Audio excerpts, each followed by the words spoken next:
So drones are proven to be a really effective tool for mustering livestock, if used correctly. The key is knowing how to correctly position the drone around the animals so we can apply and release pressure so they willingly do what we want, and in turn remain light and responsive to the drone. This is what we call stockmanship. First, we need to understand how a drone fits into a livestock system. When we look at any livestock movement event, it usually has 4 key areas. 1, our first contact or starting the animals. 2, herding, bringing them together as a mob and driving them to the yards.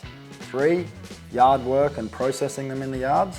And 4, taking them back to the paddock and settling them in. If we can work the livestock well in these 4 areas, we won't have any problems.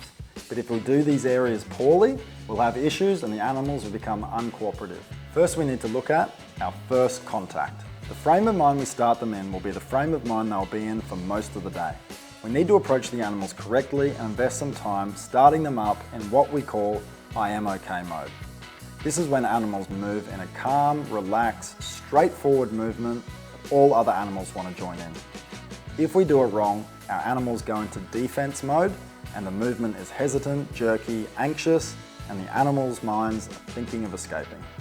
Let's look at herding. We need to make animals feel comfortable in a mob. We need to make sure that when we pressure in a way that it encourages the correct mob psychology with the correct lead, middle, and tail.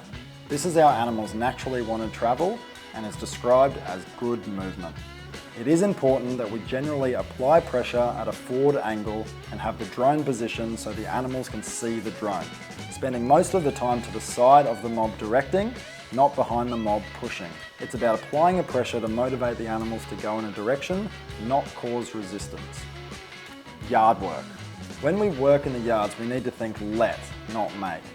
We need to generally work from the front of the animals and make it their idea and let them do it. No forcing, pushing, hunting and shoeing. How they are treated in the yards has a big effect on their psychology in the paddock. Letting them go.